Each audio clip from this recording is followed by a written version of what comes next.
Okay, good day.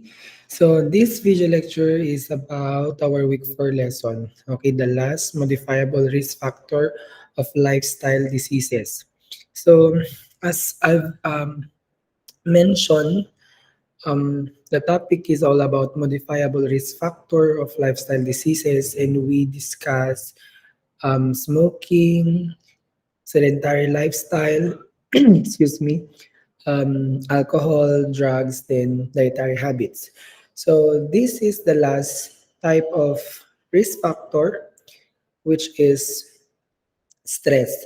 So we will not talk about stress only, but we will going to discuss here. I'm going to discuss here a complete, detailed um, topic about stress.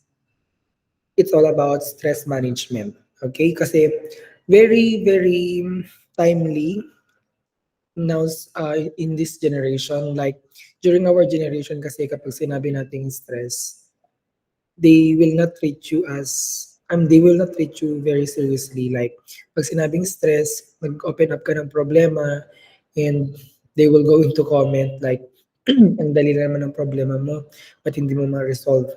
Parang ganun. So, dati kasi, ang pag sinabi mong stress, it is not socially, and people are not socially open about stress. They are not aware about this, about stress.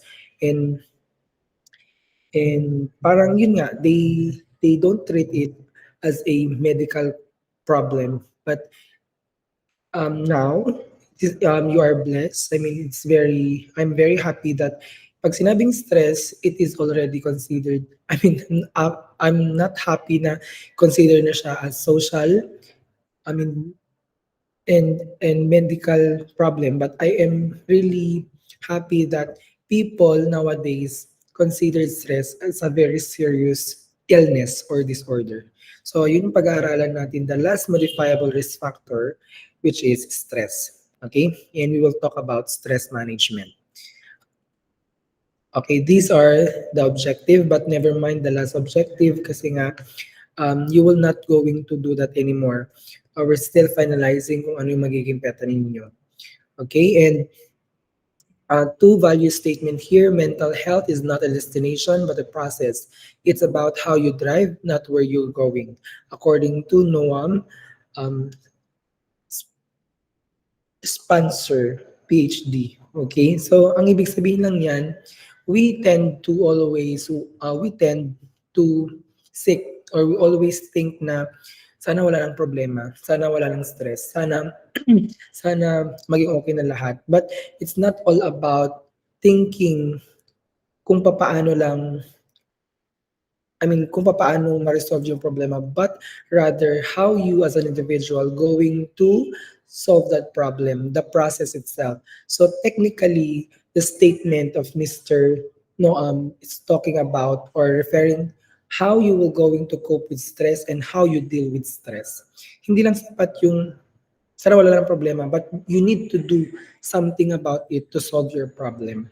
And also, it can be reflected on this Bible verse that the peace of God, which transcends all understanding, will guard your mind in Jesus Christ.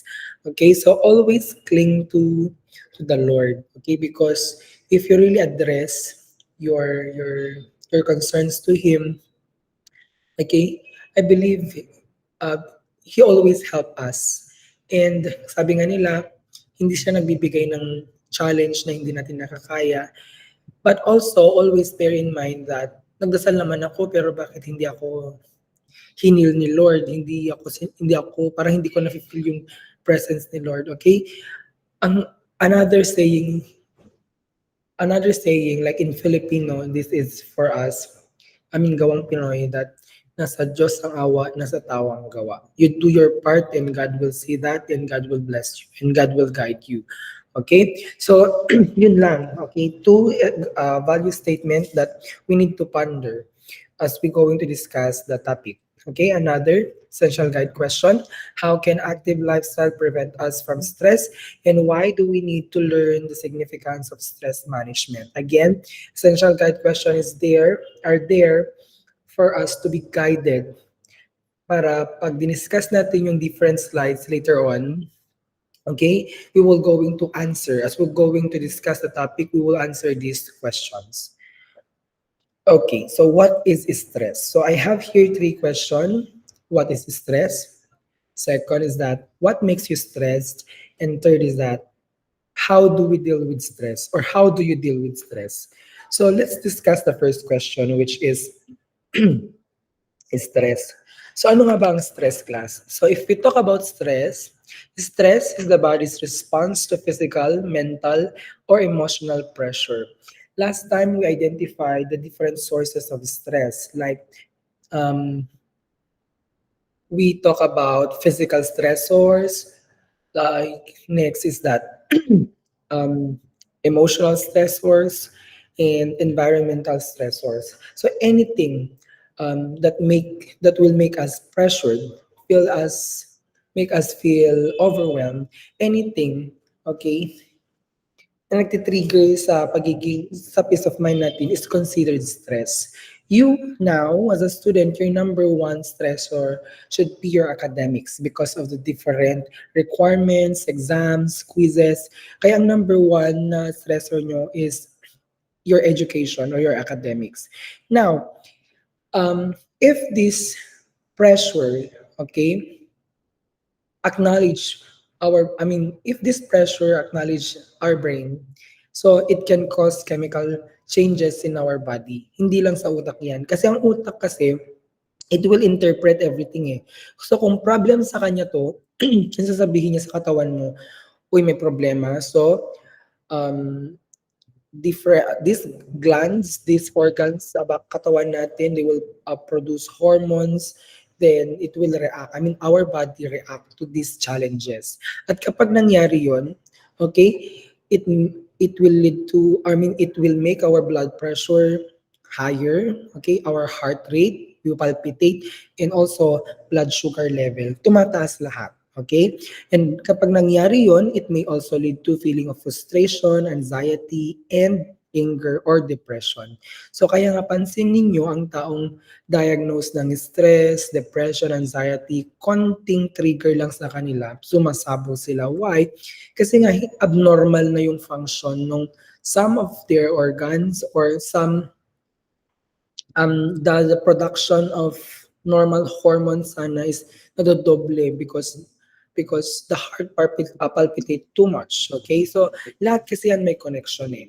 And the misconception about stress kasi, class, is that stress only lies on our head. But no.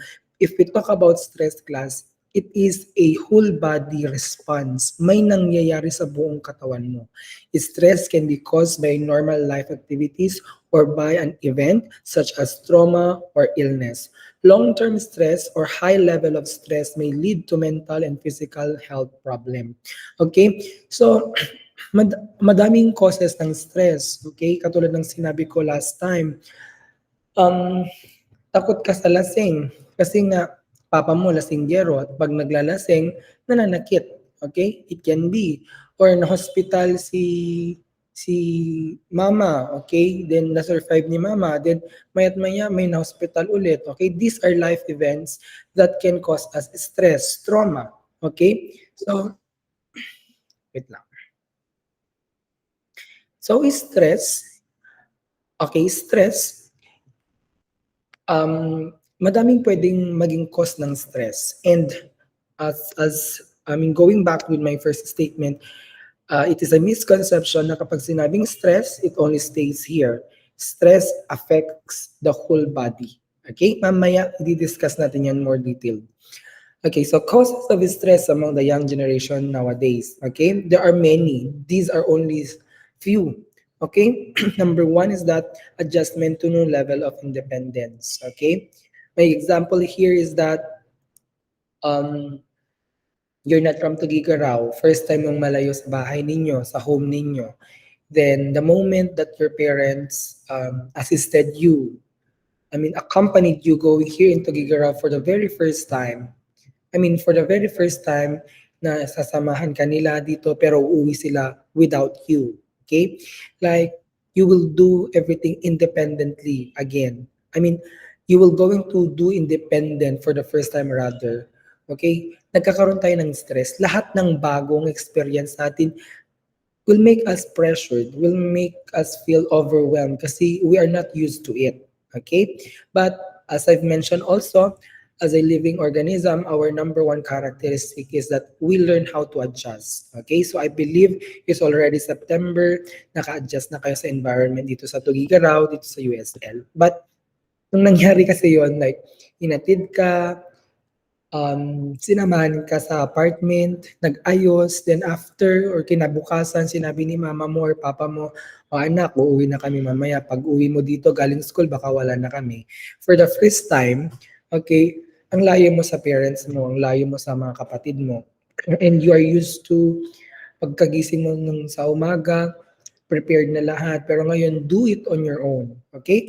Another is that expectation from elders. So, this can really be a cause of stress, especially for yung mga panganay, firstborn, because not all, but majority of majority encountering my students who happen to be pangapanganay is that they can really feel the pressure coming from their parents na pagka-graduate mo, kailangan mong tulungan ako at sa kasi mama mo, pag-aralin yung mga kapatid mo. And kapag andyan yung mga kapatid mo, you need to act proper because the expectation is really there. Bawal ka magkamali. As a panganay, as a firstborn, nag-invest ang mga magulang natin, na magulang ninyo for you because you're the firstborn eh. Okay? Kaya bawat galaw kailangan naka-monitor.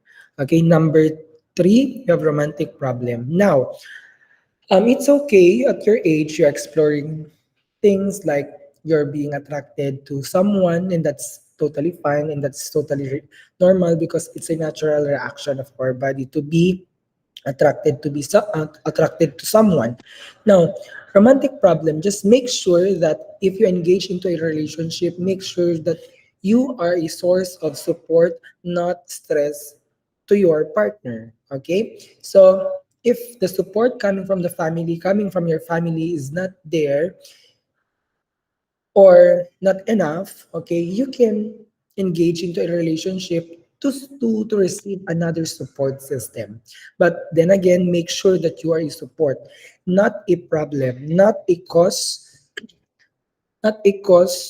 to make your partner stress. Okay? Baka gumagawa ka lang nga ng another battlefield for you to defend yourself every day or over and over again. Imbes na support ang hinahanap mo, ang nakuha mo is that problema because you are insecure or vice versa, your partner is insecure. Sinabi ko na to last time, do not change your partner because of your insecurities. If your boyfriend loves playing basketball, then let him play basketball. If your girlfriend loves to do shopping with friends, then pabayaan mo yung girlfriend mo, okay? Do not change your your partner because of your insecurity, okay? But kung ganun naman din, update, okay? You need to update your partner para hindi rin maiwasan yung um, away, baka ang gusto niya lang din naman talaga is update. Okay? Next one, we have peer pressure. Okay? My example here last time is that do not indulge or do not engage to those group of people who mandates or who give guidelines just to be part of your group, like fraternity. In choosing friend class, there's no requirement. There's no guidelines. Like for example, kapag hindi mo natanggap itong 20 paddles na to, you will not be part of our group. If those group impose those kind of requirements, then better not to be with them. Okay? Baka mas mapasama ka pa. Okay? Yes, it is. May requirements maybe, but that is very personal. Kung parehas kayo ng ugali, magka-vibes kayo, go. Pero kapag yung mga ganun, they need initiation, okay, no. And also, peer pressure. If you know your friends is not a good influence, make sure to have a strong, but you really want to be their friends, okay? You want them to be your friends. Be strong, not to be persuaded by them, but rather ikaw ang mag-correct sa mga wrongdoing nila. Like, kung may vices sila, you can correct them. Okay? Next one is that financial needs. I believe everyone consider that money is happiness. Money can provide stability, money can give us security kasi. Kaya nga, sinabi ko na rin to last time, money can't buy happiness. I don't believe. Money can buy happiness. Okay? So, yun, financial provides security and um, stability. Okay, next one, norms and standard of society. Ito is very stressing also, one of your causes of stress. Why? Because baka you keep, your parents, your lola, lolo, keep comparing you to their generation, or if not their generation, to the generation of your kuya, ate, like yung kapatid mo dati, nung sir nag-aaral sa St. Louis, hindi ako napapatawag sa POD, laging white card awardee. So you are expected to do the same. Okay? Parents should understand that, yes, magkakapatid kayo, but you are completely different individual. Ang parents kasi dapat, oh, ang parents, isa lang naman ang gusto nila eh. It's that to give us a good future. But they need also to understand that magkakaiba tayo. Magkakaiba tayo. Yung mga anak nila magkakaiba. So, they need to love each single child, not because of the things that they can do, but because yun naman talaga ang trabaho ng parents. They need to love us even if we don't meet their expectations. Okay? Hindi lang dahil mahal nila tayo kasi magaling tayo. No. Dapat mahalin nila tayo because we are their children. Okay? Then, next one, family problem. Ayan, magkasunod sila, family problem. I am not already surprised that you, young generation, consider your family as a problem because yun nga, magkaiba eh. Meron generation gap na sinasabi na tinatawag. But constant communication, open communication will always help to make the situation better. Okay, as I mentioned last time, I have a student that lagi niyang pinipressure yung sarili niya na, what do you call this one? Gusto niya maging awardee, pero ang parents niya pala, hindi siya binibigyan ng ganung pressure, siya lang nag-iisip. Like, in her classroom, hate na hate siya because she is very competitive, and then after a semester, she found out that hindi siya yung nag-top sa klase, like second lang siya. Then I told her, did you ever talk to your mom? Yes, sir. About that. Not really, sir. Baka ikaw ang nape-pressure sa sarili mo, not your mom. Then when she collect that courage and tell to her mom na, ma, hindi ako yung top 1, I'm only top 2. The response of her mother is that, kahit ano pang top mo anak, I am very proud of you. Okay? Kasi minsan tayo lang din nag-iisip, tayo lang din nagpe-pressure sa sarili natin. Excuse me. And last but not the least, time pressure. Okay, time can really cause of stress. Okay, because time is the only thing that when it pass, kapag lumipas na siya, you cannot rewind it. So do not waste time. Okay, time can give us pressure. For me, time is my number one cause of stress. Okay, kaya nga laging sinasabi, sayangin yung lahat, not my time. Okay, so these are some of the problems that the teenagers is facing nowadays. Okay, madami pa. Okay, madami pa. Some lang ito. Now, let's discuss the effect of stress. Now, if we talk about effect of stress class, the main manifestation of stress vary from one individual to another. Ano ibig sabihin nun? Magkakaiba ang response ng katawan natin sa stress. Okay? But this reaction or our reaction to stress are considered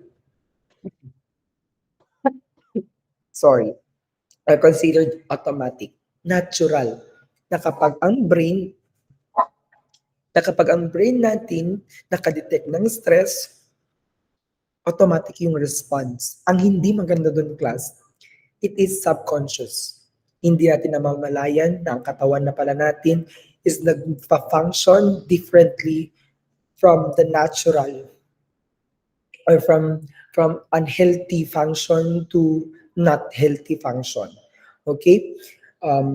May mga tao na kapag stress, hindi nakakain. Vice versa, yung kain ng kain. May mga taong kapag stress, ini-insomnia or vice versa, tulog ng tulog.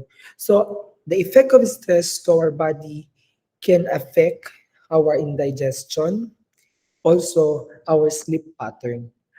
So, class, if you notice that your eating habit is altered because of stress, because of problem, your sleeping patterns is also not normal anymore, like the usual, then these symptoms or red flag na tinatawag ko pagdating sa stress, you can recognize or recognizing these red flags will help us to cope with stress easily.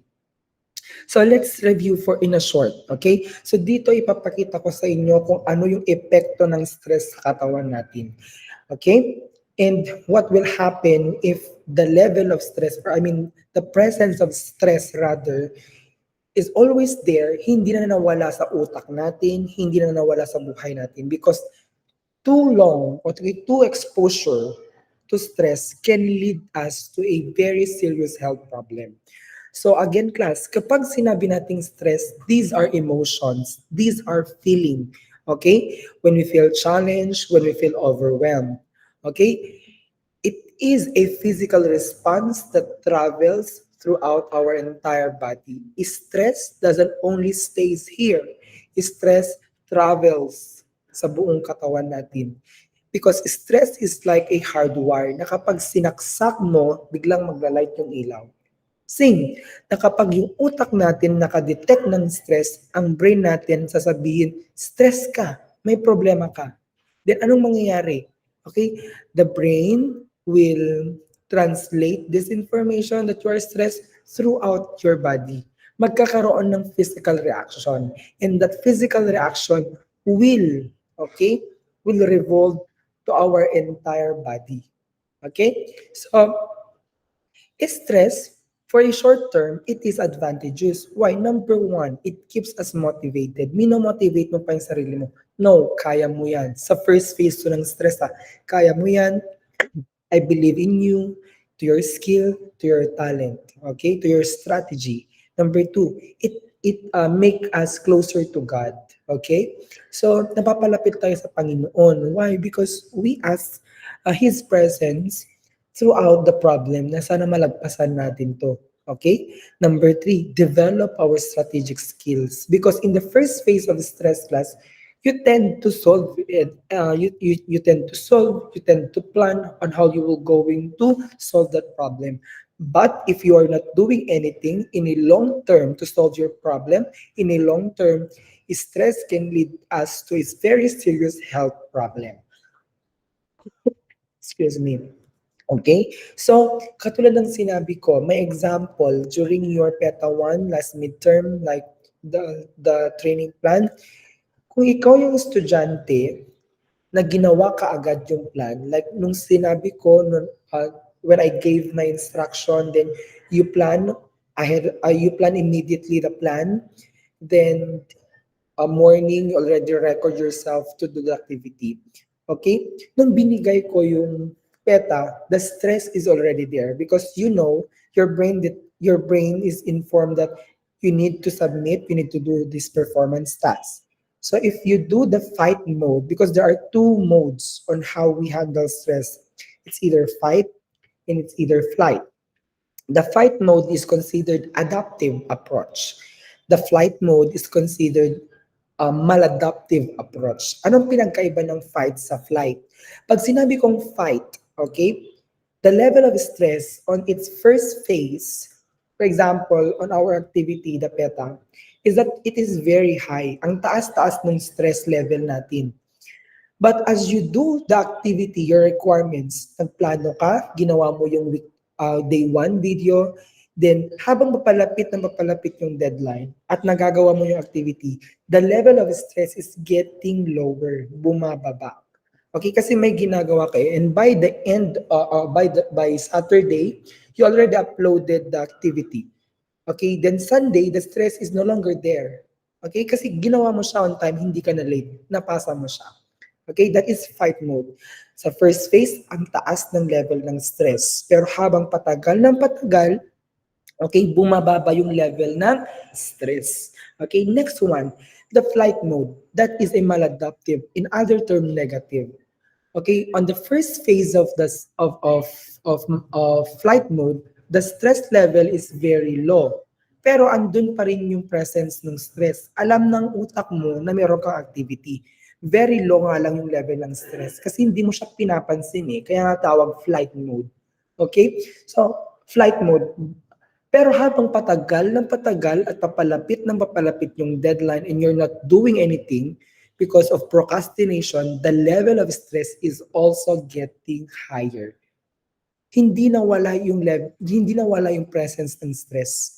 Not like the fight mode, ang taas, pero before the deadline, you uploaded, nawala yung stress. Pero sa flight mode, mababa nga lang, pero ang pataas ng pataas yung level ng stress. So, hindi nawala yung presence ng stress ng katawan mo. So kapag nangyari yon at ganun mo i-approach ang isang problema, that is not a good coping mechanism or strategy on how to cope with stress. Okay?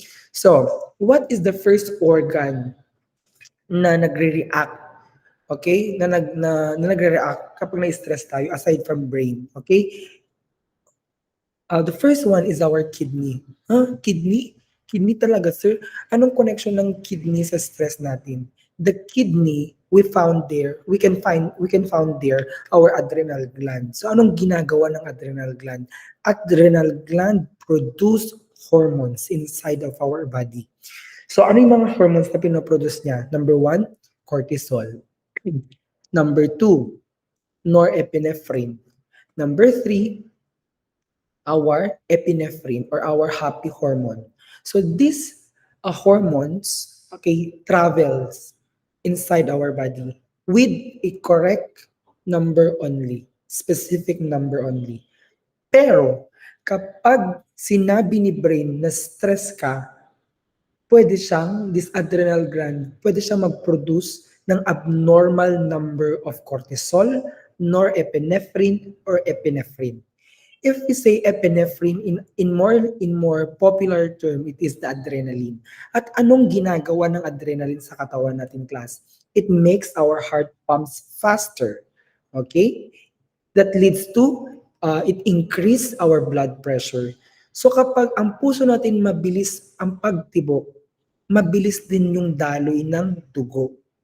Now, if we are stressed, the cortisol affects the endothelium. So what is endothelium, class?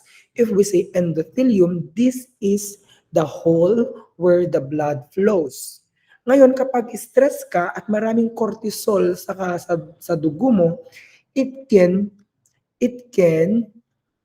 create a plaque or pambabara. Pwede mambara sa blood mo. At kapag nangyari yon, hindi makadaloy ng mabuti yung dugo kasi na-trap siya, pwedeng pumutok yung vein and it can result to stroke. Okay? Kaya nga ang mga high blood na tao, bawal silang ma-stress, bawal silang magalit. Okay? So that is our kidney, the adrenal gland. The adrenal gland produces three hormones, cortisol, norepinephrine, epinephrine. Epinephrine or our adrenaline makes our heart pump faster, that can increase our blood pressure. Mabilis yung daloy ng dugo. Pero madami sa dugo natin, madami ding cortisol. Stress ka, sinabi ni brain na stress ka. Now, cortisol can alter our endothelium. Pwede niyang gawing abnormal yung function ng endothelium. Then the cortisol can create a plaque at kapag nangyari yon, mabilis yung daloy ng dugo, nabara yung ugat, pwedeng pumutok, that can leads to stroke. Okay, next organ, our brain. So, the brain dictates everything inside our body. It dictates our our what we want to do. So if the brain detects stress, okay, the brain activates our autonomic nervous system, which is a component of peripheral nervous system. Pag sinabi natin autonomic nervous system, okay, this system talks about the natural function of, the different system or organs of our body. Hindi natin pwedeng, like for example, hindi natin pwedeng pigilan ng paghinga kasi mamamatay tayo. Yung pagtibok ng puso, that is a normal, okay? Yung yung feeling natin pag gutom tayo, that's normal. Yun yung sinasabi ng autonomic nervous system. At kapag nangyari yun, class, kapag na-alter yun, that is a big problem. Okay? So, um, this system regulates the involuntary, that's the word, involuntary physiologic process include the heart. The heart needs to pump continuously. Okay? The blood pressure. Okay? It should be normal. Blood pressure should be, because if we talk about blood pressure, it's the flotation of blood throughout our body and it should be normal. Okay? And that is involuntary. Hindi mo pwedeng patigilin yun. Respiration, yung paghinga natin, hindi rin natin pwedeng pigilan yan. Sexual arousal, once na tinamaan ka ng L, okay, hindi mo na pipigilan because that's a physiological na parang tinamaan ka. Like, okay, that's normal reaction, especially sa age ninyo. Madaming in-hit sa inyo. O nakakita ka lang ng sexy, kung lalaki ka, syempre, automatic yan. May mararamdaman ka. Vice versa kapag babae, okay? O kapag bading, okay? That's normal. Physiological reaction yan ng katawan natin. And digestion. Also, kapag kumain ka, normal na mag-digest at pag nangyari yon, normal yung pagbabawas mo. Hindi mo rin yun pwedeng pigilan. Yun ang ibig sabihin ng autonomic nervous system. But if we are stressed, these physiological or physiologic processes can be altered, can be changed. Kaya nga, hindi ka nakakatulog. Yung hindi ka nakakain, it can affect your digestion. Yung blood pressure mo, yes, continuous pa rin, pero sobrang abnormal na, sobrang bilis yung pag-flow ng dugo. Okay, yung pag-pump ng puso mo, sobrang bilis din. So if we are stressed, these physiological processes, natural physiological processes inside our body can be affected. Pwede siyang ma-disturb. At pag nangyari yon, okay, anong mga sakit na pwede mong makuha? Cancer. Because the organ is not now functioning correctly. Nagma-malfunction na siya. Okay? That is our brain. Okay? Next one, digestion. Now, our brain detects stress. Then, the brain will tell to our kidney, uy, stress ka. Ngayon si adrenal gland magproproduce ng abnormal number of hormones sa katawan natin. Okay? So the endocrine system will produce abnormal hormones sa katawan natin, sa blood natin. At ang blood, lahat yan iniikutan, even the smallest cell, lahat yan dadaanan niya. Okay? At kapag abnormal yung hormones sa blood natin, it can affect the function of that organ. Then this our brain and our endocrine system will tell to our digestive system of our gut, uy, stress tayo. Then, the gastrointestinal nervous system or our gut, okay, the connection of our brain, sabi niya, stress tayo, endocrine system, mag-produce ka ng hormones, nag-palpitate ka, okay, yung blood pressure mo tumaas. Now, kapag nangyari yon, it can also affect our digestion. Kaya nga kapag ang isang tao may problema or kinakabahan, like for example, your defense sa research, you're moving quiz sa funda, sa mga health, sa non-health naman is that meron kayong sit work about math that you need to present on the board, okay? Kaya ang mga taong may mga response sa katawan natin na may mga taong kapag nangyari yon, pag kinakabahan, na-stress, butterflies in their tummy. Yung hindi mo ma-experience yung sakit ng tiyan mo. Okay? LBM and acid reflux and heartburn. So kapag ang brain na-detect na may stress, okay, i-activate niya or sasabihin niya sa endocrine system, stress ka sa endocrine system, mag-produce ng hormones.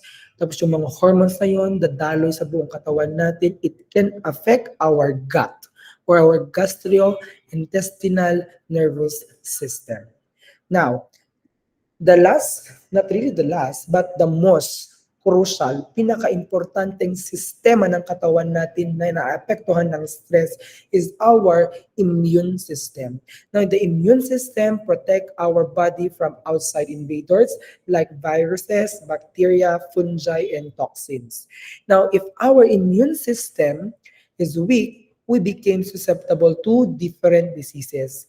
Ngayon, stress ka, sabi ni brain. Okay? Stress dumps the function of our immune system. Now, why? Kasi ang nangyayari dyan, class, at pag nangyari yun rather pala, we became susceptible with different diseases. Why? Ang nangyayari kasi dyan, class, sa cell natin, kapag abnormal yan, pwede maging cancer. Okay, or it can affect the function of our body. Now, meron tayong tinatawag na cell division to create another cell. Pero ang nangyayari kasi, kapag stress tayo, class, okay, may tinatawag tayong chromosomes. Okay? Now, dun sa chromosomes, dun sa end part niya, this pink here, is what we call the telomeres. So, anong ginagawa ng telomeres? It is responsible for cell division. Now, when we are stressed, class, ang nangyayari, the telomeres, which is a connection to another cell for cell production, bumababa siya or umiiksi siya. At kapag nangyari yon, cell production will not happen, okay? Or cell division will not happen. If it becomes shorter, the cell division will not be possible. At ano nangyayari? Nagmamalfunction yung organ. Namamatay yung organ. Okay? Nagkakasakit yung organ. At kapag nangyari yun, tinatanggal sa katawan mo. Worse, kung terminal na siya, andyan na lang siya, antayin mo na lang, mamamatay ka na. Okay? So, that is the effect of stress inside our body. Like, I just want you to understand that if we talk about stress, we are not only talking about how our mind think, kung paano tayo problema mentally. But yes, iniisip mo siya lagi, andun yung presence ng stress, but it is subconscious that the whole body is now affected, that the simple things or the regular things that we do is now altered. Hindi ka na nakakain, hindi ka na nakakatulog, and that will makes our immune system very weak. Okay. So, there is what we call general adaptation syndrome sa stress class. So, what is GAS? Okay, the general adaptation syndrome or GAS was developed by Dr. Hans Selye. It describes the patterns of responses that the body goes through after being prompted by stressor. There are three stages, which are alarm, resistance, and exhaustion. So let's discuss the three stages. Number one, alarm reaction stage. From the word alarm, may stress. Na-detect ni brain na may stressor. Okay? If we talk about alarm stage, this occurs when we first perceive something as stressful, and then the body initiate the fight or flight response. Okay? Example, Peto 1, designing your training program. Na-detect ni brain, that is stress. So, andun si alarm reaction stage. Ngayon, pipili ka, gagawin mo kaagad, or ipapaliban mo muna. Gagawin mo kaagad pertains to fight mode. Ipagpapaliban mo muna pertains to flight mode. Okay? Next one, resistance stage. Now, if we talk about resistance stage, class, if the perceived stress continues, the body stays activated at a higher metabolic level in effort to offset the persistent stress. Ito yung na-acknowledge mo si stress, you do something, okay, yung katawan mo very active. Okay, yun nga, the metabolic level in your body is very active to suppress para labanan si stress. Okay? Maganda sa fight mode because on the first level, resistance stage is only at the mid part of, or not really mid part, first part to mid part of of the fight mode. Okay? Aware ka, may ginagawa ka. Okay? So yung stress andyan. Alam mong andyan yung stress, but you're doing something. Pero yun nga, pababa ng pababa as you do the activity. Pero kapag nasa fight mode ka, okay? You're not doing anything, the level of stress is getting higher. Okay? So mas magpupuyat ka, mas mag-e-effort ka. Okay? Kasi papalapit na papalapit yung deadline, wala ka pang ginagawa. Ayan yung stress. Okay, resistance as a stage. Number 3, exhaustion stage. Now, the prolonged exposure to stressor will result in the depletion of body resources, resulting to wear and tear, will suppress the immune system and cause bodily functions to deteriorate. Now, if in the flight mode, you choose to be procrastinate, you're not doing things to solve your problem correctly, diyan na papasok sa exhaustion stage. Feeling mo pagod na pagod ka. Kaya kapag stress ang isang tao, ang lagi mong comment, ba't parang stress ka? Ba't parang pagod na pagod ka? Pagod ka physically because majority of your cells inside your body is already dead. Okay? Dead cells na sila. Why? Kasi pinabayaan mong yung level ng stress sa katawan mo is ang taas-taas, and that's not good. Laging active si heart, laging active si utak, si what makes this our heart and our brain active because of these hormones coming from our adrenal gland. Okay? So, it is very important to address stress at the very first part pa lang. Katulad ng sinabi ko, according to psychology, if you know the source of your problem 60 or more than or more, 50 or more than 50%, then you can solve the problem. And pertaining to academic problem class, I believe you can identify what is the source of your problem, which are your petas. Pero you need to do that eh. And kindly stop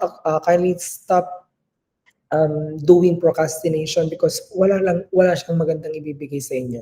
If you can do it now, do your activities. So these are the three, okay? These are the three stages. We have the alarm stage, resistance stage, and the exhaustion stage. Now let's move on the last part of our discussion, which is coping with stress. So, if we say coping with stress class, according to Dr. Stoll, it is a key to recognize stressful situations as they occur because it allows you to focus on managing how you react. We all need to know when to close our eyes and take a deep breath when we feel tension rising. Okay? So, coping with stress, how you will going to deal with stress, kumbaga. Okay, so we have here two.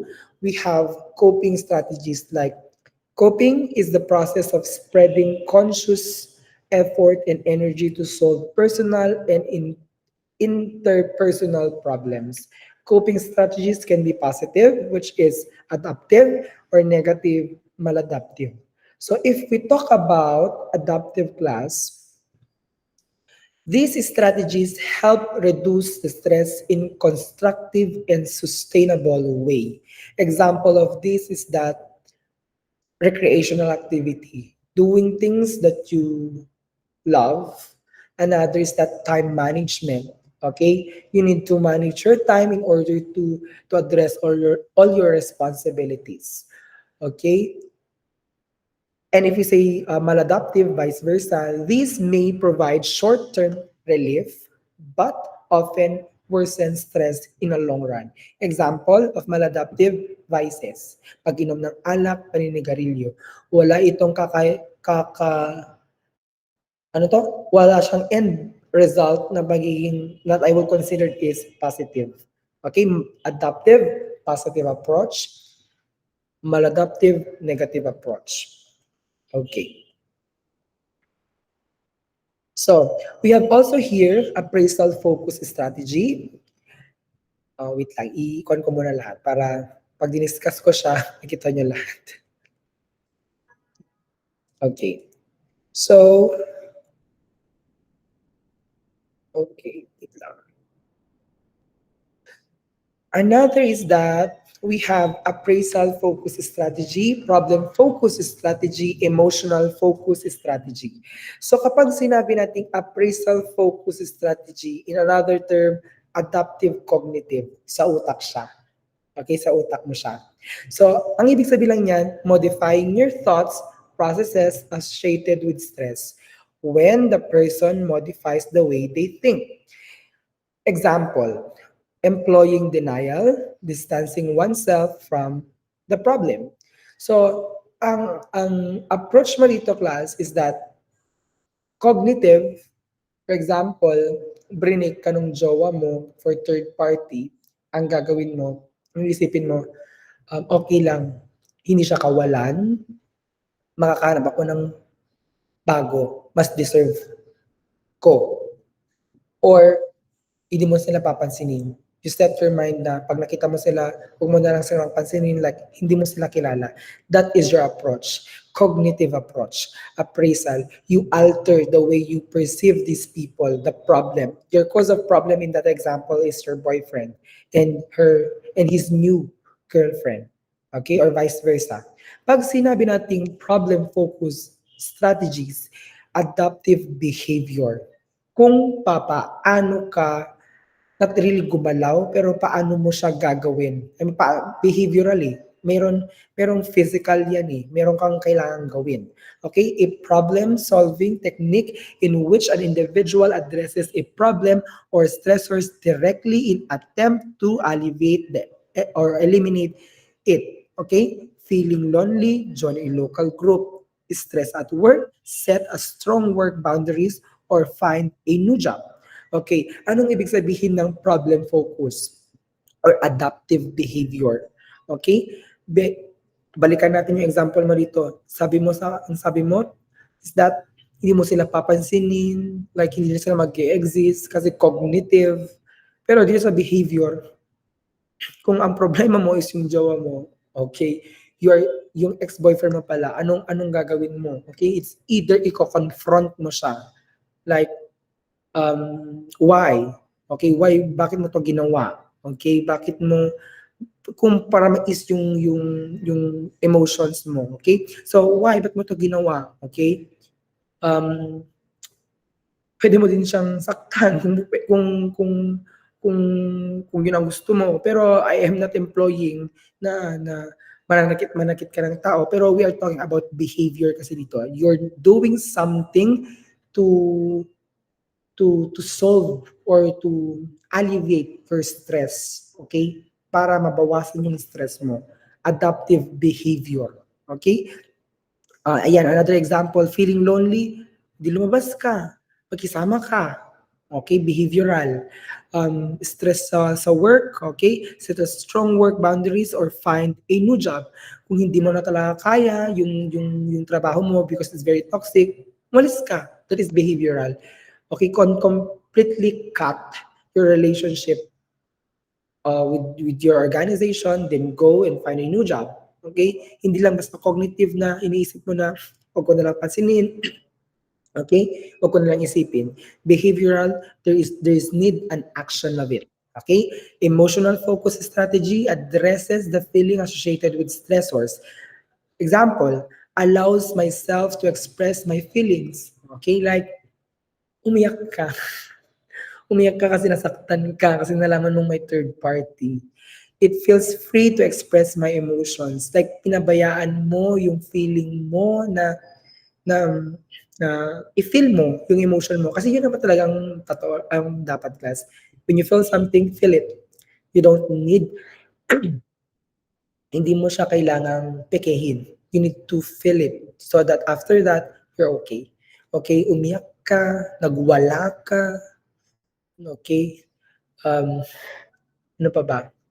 Sumigaw ka, okay? So, those are also considered strategies on how to cope with stress para maipalabas mo yung emosyon mo. So, we have appraisal focus strategy, adaptive, cognitive. Pag sinabing cognitive, sa utak. Pag sinabi natin adaptive behavioral, there should be an action. And emotional focus, you address the strategy, focus on your emotion, you feel your emotion, you express your emotion, you express your feeling. Okay, so those are the different coping mechanism on stress. Okay, so I hope you learned something about the stress management and be more sensitive in giving your comments to a person who is experiencing stress. Okay, so that's end our discussion about stress management, and kindly use these resources, this visual lecture, to review on our a lesson about modifiable risk factor and stress management, because next week we shall have your first quiz. Thank you and goodbye.